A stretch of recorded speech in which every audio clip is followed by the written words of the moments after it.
Welcome to Northern Deer, everyone. We're going to be caping a bear today for a shoulder mount. This bear has been taken in Michigan, northern part of Michigan. It's a 430-pound bear.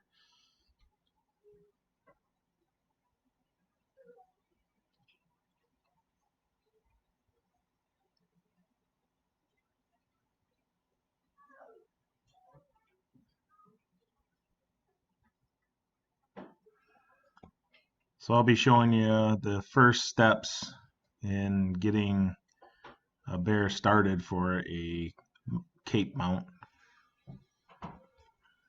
And again, this is just a shoulder mount. So what we do is we'll start at the heel and make an incision. You'll see a line in the hair from the inner leg to the outside of the leg, and that line is what you want to follow. So I'm continuing skinning back towards the heel, the ankle area.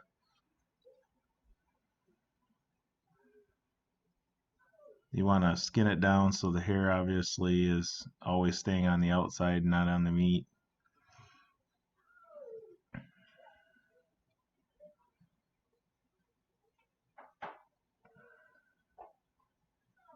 You will learn if you try this that a bear can make a knife dull really quick. So you'll see me sharpen quite a few times throughout this video.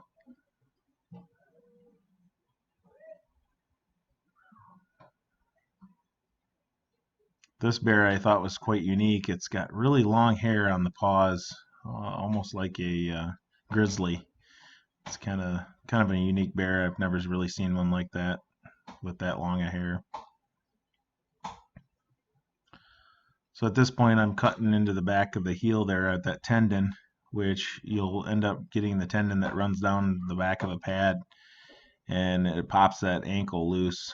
And once that's cut, it'll fold right over, and then you just continue to cut around it, cutting through the tendons, and just be careful that you're not going to nick the hide on the front of the leg.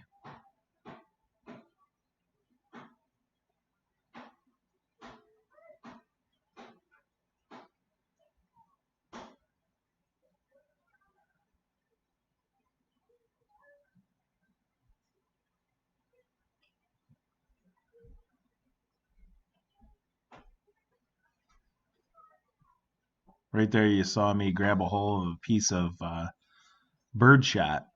You'll notice that in this video you see me do that maybe a few times. This bear was full of bird shot. I cut a hole right there through right above the knee area, and I'll end up switching out legs and continuing the rest of the process to the other leg. That's just one area where we hang the bear. You're not really ruining any meat. The rest of that meat in that area will end up being, either burger or breakfast sausage or jerky or sausage. So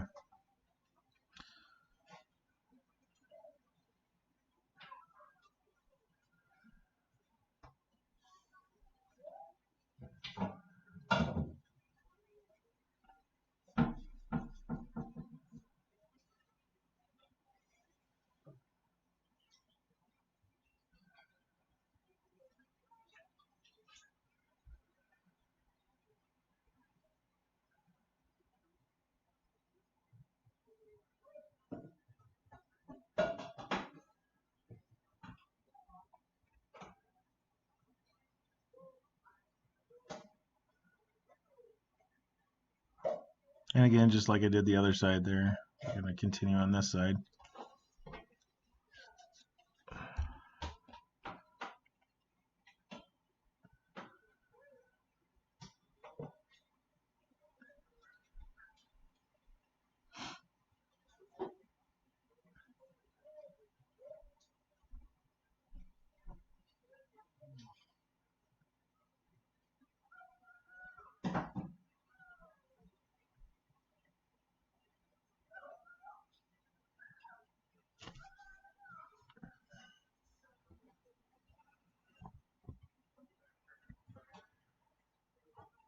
So at that point, it's folded down. The hair is starting to fold down. We're getting enough hide where it's gonna obviously stay where you don't have to hold on to it, and it's not gonna contaminate any of the meat.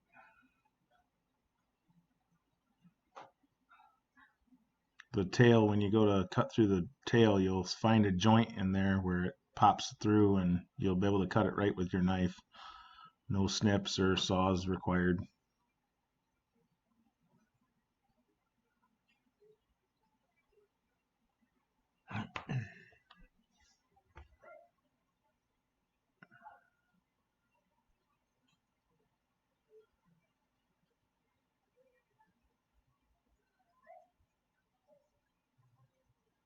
This beginning process right here is the same process as starting it for a rug.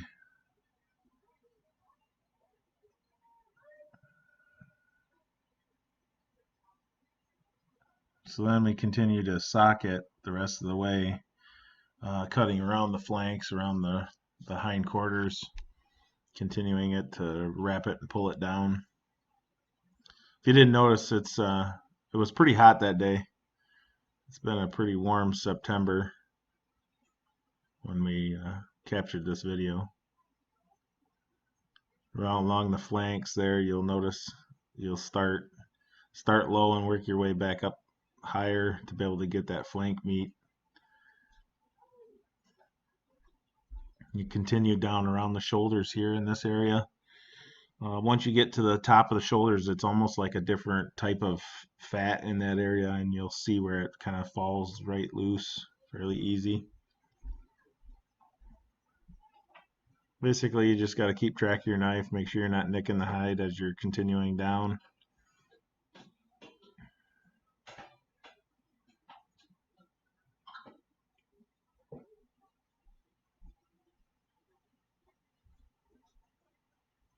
You're starting into the back of the forearms and the chest area.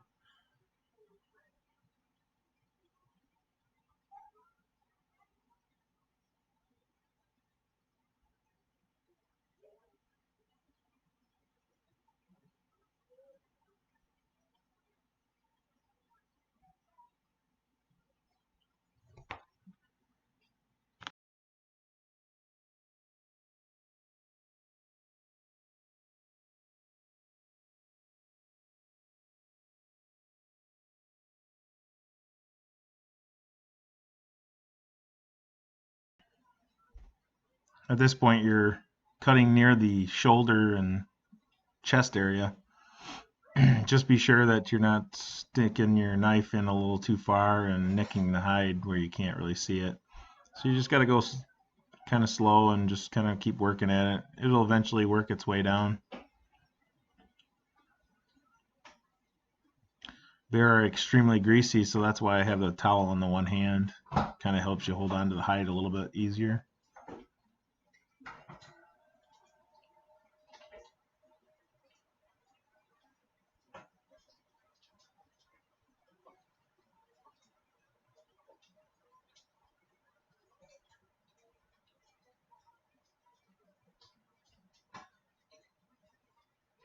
Now you're socking out the legs at this point.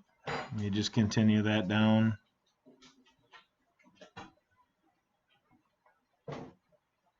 You can notice that I worked my way through that arm, that chest and arm area.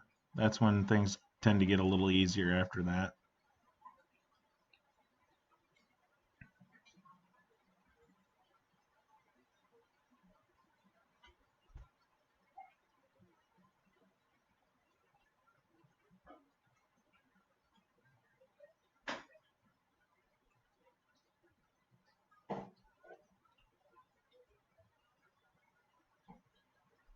So here you just keep continuing to sock the arms, working on the neck area, working it down to the rest of the way of the back of the skull. Once you reach a point where you think you're close enough to the skull, you obviously make an incision cut there and make sure you don't nick the back of the skull plate.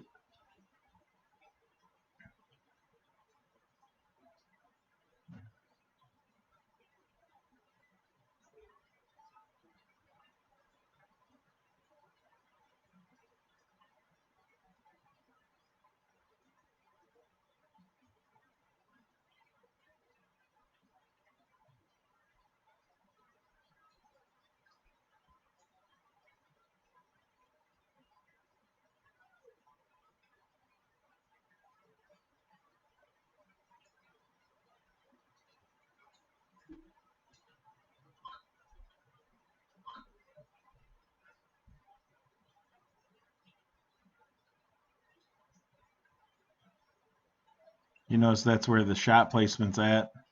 The hunter must have shot it through the head. It's kind of a shame because that was a pretty big bear. It would be nice to actually get that skull measured. Maybe he would have been put in the record books of Michigan.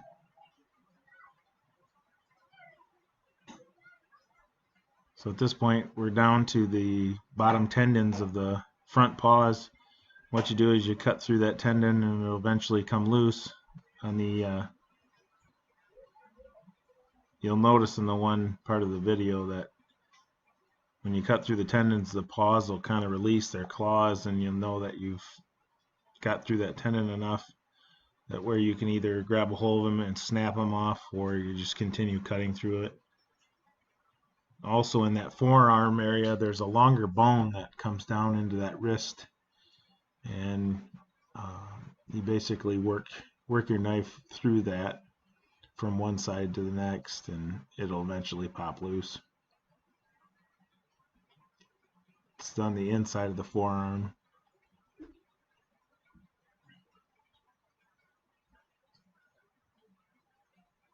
At that point, you have a shoulder mount Cape bear that you just unfold, and you can wrap it up and get it ready to send off to taxidermy.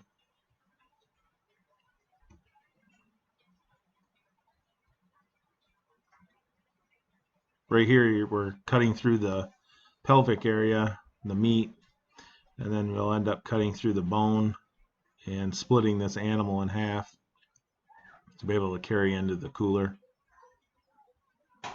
We're not fortunate enough to have the rail system yet, so we kind of have to improvise here.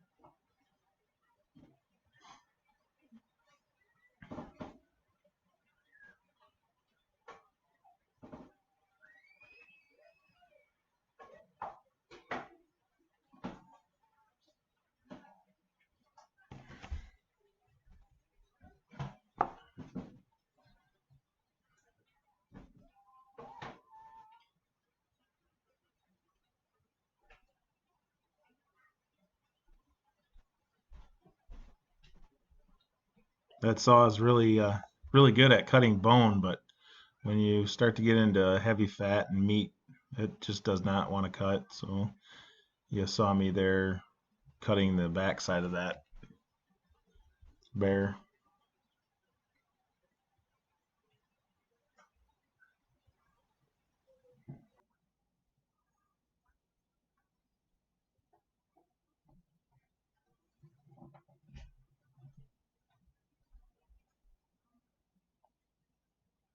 I just want to thank everybody for watching this. This is again at Northern Deer, and don't forget to hit the like button and subscribe. Thank you.